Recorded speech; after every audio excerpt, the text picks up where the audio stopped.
अरे आपका ध्यान किधर है? विश्व गुरु टाइप नमूना इधर है, जो चीख चीख कर बोल रहा है कि तुम सड़क पे उतर के हमारा इस्तीफा तो ले लोगे, लेकिन हमारे जैसी बेशर्मी बेहयाई कहाँ से लाओगे? आपके स्क्रीन पर ये जो तस्वीर है, इस तस्वीर में जो सबसे ज़्यादा प्रसन्न हंसता हुआ नूरानी चेहरा नजर आ रहा है, जिनके सर पे विशेष टोपी और शॉल नजर आ रही है, ये कोई और नहीं धर्मेंद्र प्रधान है। वहीं धर्मेंद्र प्रधान जिनकी नपुंसक व्यवस्था ने इस देश में कम से कम 26 युवाओं को आत्महत्या करने पर मजबूर कर दिया, देश के लाखों करोड़ों लोगों का सपना तोड़ दिया, करोड़ों जेन जी को सड़क पर उतरने को मजबूर कर दिया। इतना सब कुछ होने के बाद जब दुनिया भर में छीछालेदर शुरू हुई तो दिखावे का इस्तीफा हो गया, वो भी नैतिकता से नहीं, मजबूरी में। और फिर इसके बाद जब संसद पहुंचते हैं माननीय सांसद, तो तमाम भाजपाई सांसद इकट्ठा होकर इनका स्वागत करते हैं।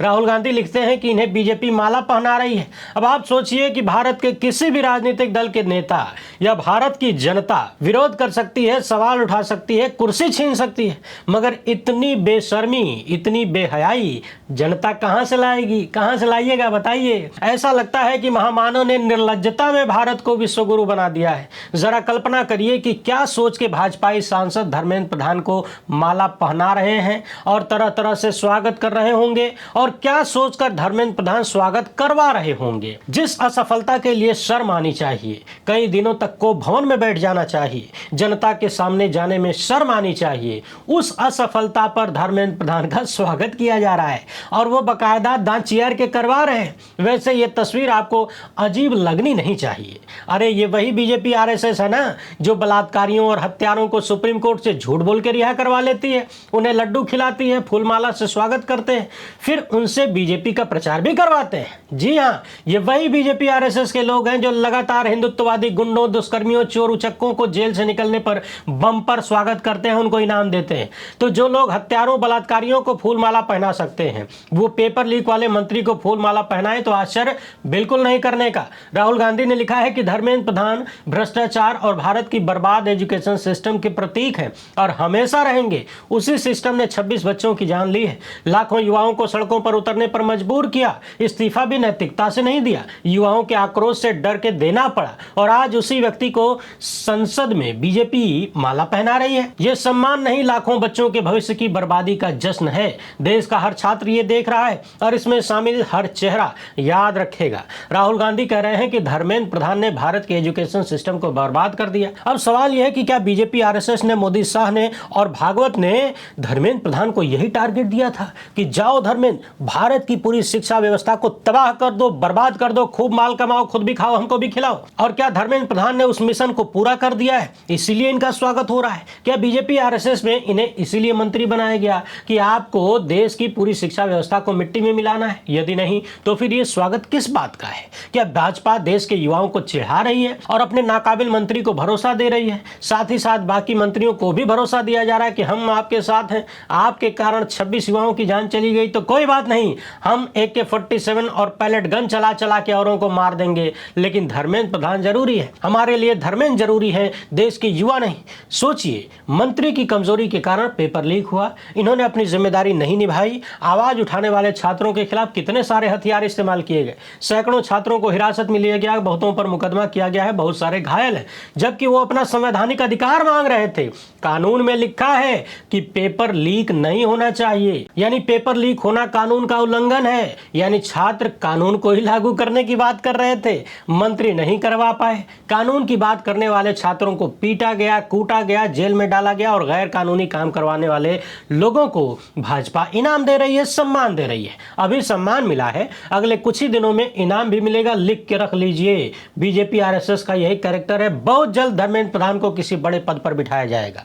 उधर कल शाम बिहार और असम की सरकारें पलटी मारती हुई नजर आई, जब देश भर के विपक्षी नेताओं ने और कांग्रेस जनता पार्टी के लोगों ने, आयशा की नेहा बोरा ने चेतावनी दिया कि फिर से प्रदर्शन करेंगे, जल्दी जल्दी रिहा करिए, छोड़िए, तो बिहार और असम की सरकारें झुक गईं। हालांकि यूपी की तरफ से इस तरह की कोई बात सामने नहीं आई थी। सवाल यह भी है कि बिहार और असम में चुनाव हो चुके हैं, अगले कई साल तक वहां भाजपा सत्ता में है, चाहे जिस भी तरीके से बीजेपी ने चुनाव जीता है वो सबको पता है, जय हो ज्ञानेश कुमार। मगर यूपी में अगले कुछ ही महीनों में चुनाव होने वाले हैं। हालांकि अब चुनाव में जनता की भागीदारी का कोई अर्थ रह नहीं गया है, मगर सवाल तो है कि क्या इसीलिए यूपी की सरकार हठ अपना रही है। उन्हें डर है कि यदि हमने छूट दे दिया, डराने की बजाय खुद डर गए, तो चुनावी महीनों में और ज्यादा आंदोलन हो जाएंगे। उधर बिहार पुलिस की बर्बरता और भाजपाई सत्ता की बदमाशियों को देखते हुए जंतर मंतर प्रोटेस्ट में अनशन करने वाली नेहा बोरा दनादन बिहार पहुंच गई। पुलिस अधिकारियों से मुलाकात किया और जल्द से जल्द छोड़ने की चेतावनी दिया। ध्यान देने वाली बात यह है कि नेहा ने वो गलती नहीं किया जो दिल्ली में कॉकरोच जनता पार्टी के लोगों ने किया, यानी सीजेपी वाले बीजेपी पर अंधा भरोसा करके आंदोलन वापस ले गए। मगर नेहा को शायद इनका चरित्र मालूम था। नेहा बोरा ने क्या ऐलान किया है उसे भी सुन लीजिए, फिर मिलते हैं। आज 27 जुलाई है और मैं इस वक्त पटना में हूँ। कुछ ही घंटों पहले गृह विभाग से एक नोटिफिकेशन आया है, जिस नोटिफिकेशन में ये लिखा हुआ है कि आज यानी कि 26 तारीख से पहले जितने भी मुकदमे बिहार के छात्र नौजवानों पे हुए हैं उन सबको वापस लिया जा रहा है और तमाम छात्रों को रिहा किया जा रहा है। हम इस नोटिफिकेशन को भी वेलकम करते हैं। हालांकि ये नोटिफिकेशन आज बहुत प्रेशर डालने के बाद आया है, छात्रों के 30 जुलाई के कॉल के ऑलरेडी अनाउंस होने के बाद आया है, लेकिन हम वेट करेंगे ये नोटिफिकेशन फॉलो थ्रू हो, बिहार पुलिस हर एक छात्र को रिहा करे और जब तक छात्र रिहा नहीं होंगे 30 जुलाई का हमारा कॉल बिहार भर में जारी रहेगा। कल रात 9:30 बजे के आसपास तेजस्वी यादव ने एक बार फिर से ट्वीट करके कहा कि प्रदर्शनकारी छात्रों के केस वापस लेने का आज रात 12 बजे तक का अल्टीमेटम है, वरना 29 जुलाई को सुबह 7 बजे से आंदोलन शुरू होगा। दिल्ली की रिमोट से चलने वाली अहंकारी मुख्यमंत्री को आधिकारिक पत्र लिखकर भी चेताया जा चुका है। उसी बिहार से एक शर्मनाक तस्वीर ये भी देखिए। इन पोस्टरों पर क्या लिखा है, और जरा अमित शाह के दुलारे ज्ञानेश कुमार से पूछे कि देश में आचार संहिता नाम की कोई चीज है कि नहीं भाई। भारतीय जनता पार्टी कितनी बेशर्मी से चुनाव लड़ती है और ज्ञानेश कुमार का चुनाव आयोग उससे भी ज्यादा बेशर्मी से भाजपा को चुनाव लड़वाता है। इसका एक नमूना ये भी है। वरिष्ठ पत्रकार रवीश कुमार ने इन तस्वीरों को साझा करते हुए लिखा है कि बांकीपुर में ये गेट लगा है, विकास के नाम पर वोट मांगने से चुनाव आयोग को भी दिक्कत नहीं है। अगर विपक्ष इस तरह के बैनर लगवा दे कि मंदिर में चोरी यानी चंदा चोरी करने वालों को वोट नहीं दीजिए, तो चुनाव आयोग चारों तरफ दिखाई देने लगेगा, यानी चुनाव आयोग हरकत में आ जाएगा। इसलिए इस देश में चुनाव मजाक बन गया है। कई दिनों से इस तरह की चीजें देखने को मिल रही हैं। इसका एक और मतलब है, विपक्ष के नेता और कार्यकर्ता गलियों में घूम नहीं रहे, और घूम भी रहे हैं तो इन बातों पर नजर नहीं पड़ रही है। आखिरी बात जो इन्होंने लिखा है वो बड़ी महत्वपूर्ण है। शायद विपक्ष के नेताओं ने भी मान लिया है कि हिंदुत्व का ठेका भाजपाइयों का है। भाजपा और ज्ञानेश कुमार के केंचुआ के भीतर रत्ती भर भी शर्म नहीं बची है, परम बेहया हो चुके हैं, ये सबको मालूम है। सवाल है कि विपक्ष के लोग क्या कर रहे हैं। उन्हें भी इस तरह के पोस्टर बैनर लगा देना चाहिए कि जो मंदिरों में चढ़ावा चोरी करे वो हिंदू नहीं है, वो गद्दार हिंदू है, वो हिंदू विरोधी है, वो हिंदुत्व के साथ फ्रॉड कर रहा है, उसको वोट मत दीजिए। और यदि इलेक्शन कमीशन आता तो इस पोस्टर पर भी जवाब देना पड़ता, लेकिन ऐसे कार्यों में लगभग पूरा विपक्ष चूक जाता है।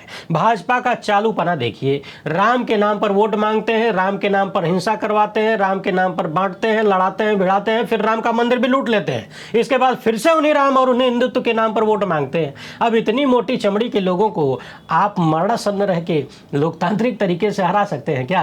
वैसे कुछ लोग तो ये भी कह रहे हैं कि बिहार में होने वाले उपचुनाव को देखकर ही सरकार ने युवाओं के खिलाफ कार्रवाई न करने का फैसला लिया है। काहे कि बिहारी सड़क पे आ गया था, काहे कि बिहार उबलने लगा था, शायद यही डर था। अलग अलग राज्यों में प्रदर्शन करने वाले युवाओं के खिलाफ जो पुलिसिया कार्रवाई हुई है, जो पीड़ित हैं उन्हें लीगल मदद देने के लिए सुप्रीम कोर्ट के वरिष्ठ अधिवक्ता कपिल सिब्बल और सीजेपी के लोगों ने कल प्रेस कॉन्फ्रेंस किया। सिब्बल ने कहा कि देश भर में जो वकील छात्रों की निःशुल्क मदद करें वो ठीक है, अन्यथा मैं अपने व्यक्तिगत क्षमता से वकीलों को देने के लिए 1 करोड़ रुपया रखता हूँ। सबसे पहले तो मैं कहना चाहता हूँ कि हमें जो घबराहट है केवल छात्रों के प्रति, जिन्होंने जो अनशन पे बैठे, जिन्होंने पीसफुली प्रोटेस्ट किया, हम नहीं चाहते कि उनके खिलाफ कोई कार्रवाई की जाए, क्योंकि ये तो एक ऑर्गेनिक मूवमेंट थी, समझ लीजिए। और सरकारें अक्सर चाहती हैं, और ये मैं इस सरकार की बात नहीं कर रहा, अक्सर सरकारें चाहती हैं कि किसी तरीके से कोई डिसेंट नहीं हो। तो इन्होंने कुछ आश्वासन दिए होंगे, नड्डा साहब ने कुछ माना होगा, उसके बारे में तो मुझे मालूम नहीं, ना मैं जाना चाहता हूँ कि ना हमने कुछ उसमें कोई पार्ट लिया। लेकिन जब मेरे पास आए तो मैंने कहा कि भाई कानून के आधार पे हम आपकी मदद करेंगे, और ज़रूर मदद करेंगे और हम करेंगे। तो इसको सामने रखते हुए मैंने कहा कि जहाँ जहाँ भी हिंदुस्तान में, बिहार में हो, आसाम में हो, बंगाल में हो, महाराष्ट्र में हो, जहाँ जहाँ भी पीसफुल प्रोटेस्ट हुए हैं और जहाँ जहाँ छात्रों को टारगेट किया जा रहा है या प्रोटेस्टर्स को टारगेट किया जा रहा है, वहाँ हम चाहेंगे कि अगर कोई मुकदमा कोई डालेगा, कोई भी सरकार, तो हम फिर उसके लिए एक व्यवस्था बनाएंगे ताकि वहाँ कुछ हमारे वकील खड़े हो सकें। तो इसी सोच के साथ हम चाहते हैं कि कोई कार्रवाई नहीं हो, अगर एफआईआर होती है तो एफआईआर विड्रॉ हो। और मैंने कहा है कि हम एक ये सीजेपी ढांचा बनाएगी कि किस जगह पे क्या हुआ है, किस छात्र को, किस प्रोटेस्टर के खिलाफ कार्रवाई हुई है, चाहे कि मुफस्सिल में हुई हो, वहाँ कौन वकील है जो हमारी मदद कर सकता है। ठीक है, फिर ये लोग वेबसाइट बनाएंगे, मैं नहीं करूँगा, ये लोग खुद वेबसाइट बनाएंगे। उस वेबसाइट पे जो वकील लोग मदद करना चाहते हैं वो अपना नाम देंगे, कहाँ वो रहते हैं, किस तरह से मदद करेंगे, प्रो बोनो मदद करेंगे या उनके पास कुछ थोड़ा बहुत देना पड़ेगा। तो इस संदर्भ में मैंने कहा है कि मैं अपनी ओर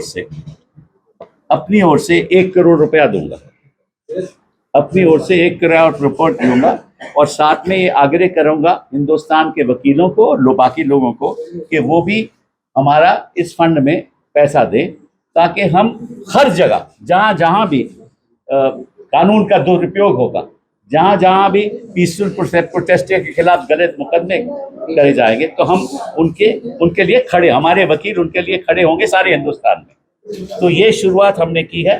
ठीक है, वो फंड केवल इसीलिए खर्च होगा, अगर मैंने 1 करोड़ रुपया दिया है उसमें 1 रुपया भी किसी और चीज के लिए इस्तेमाल नहीं होगा, केवल उनकी प्रोटेक्शन के लिए, प्रोटेस्टर्स की प्रोटेक्शन के लिए, और जो गलत तरीके से जिनके खिलाफ कार्रवाई हो रही है कानूनी, उनकी प्रोटेक्शन के लिए। और जो भी फंड इसमें आएगा उसी लिए होगा, किसी और उसका दुरुपयोग नहीं होगा। एंड उसका जो डिसबर्समेंट है उसमें मेरा कोई लेना देना नहीं है, ये खुद करेंगे। मैंने तो कंट्रीब्यूशन देना है, वो मैंने ऐलान कर दिया, वो मैं कंट्रीब्यूशन देगा, बाकी इनकी जिम्मेदारी है क्या करना है क्या नहीं करना। बाकी मैं एक बात आपको बता दूं जो मेरी जानकारी में आई है कि दिल्ली की पुलिस फेशियल रिकॉग्निशन के साथ जो भी वहां आया है उसको वो टारगेट करेगी और प्रयास करेगी कि किसी तरीके से उसके परिवार को, उनके लोगों को हैरेस किया जाए। और इसमें भी वो हो सकता है कि कोई कम्युनल दृष्टिकोण के साथ। देखिए, ये जो इनकी प्रोटेस्ट है कि मैं तो बाहर का आदमी हूँ, मैं तो इनके साथ प्रोटेस्ट में तो जुड़ा नहीं, ना मैं कभी गया, लेकिन जो मेरी सोच है कि ये जो हिंदू मुस्लिम करते हैं ना, ये हर जगह यही करेंगे, तो इनका तो मकसद ये है। तो वो हिंदुस्तान में हमें होने नहीं देना, छात्रों को होने नहीं देना, प्रोटेस्टर्स को होने नहीं देना। ये above class, above creed, above religion, ये मूवमेंट है हिंदुस्तान के सुधार के लिए, और सुधार तभी होगा अगर सब धर्म के लोग, सब जाति के लोग इकट्ठा होकर इसमें शामिल होंगे। मेरा तो रोल रही है कि मैं इसको बाहर से कानूनी तौर पे सपोर्ट करूँ।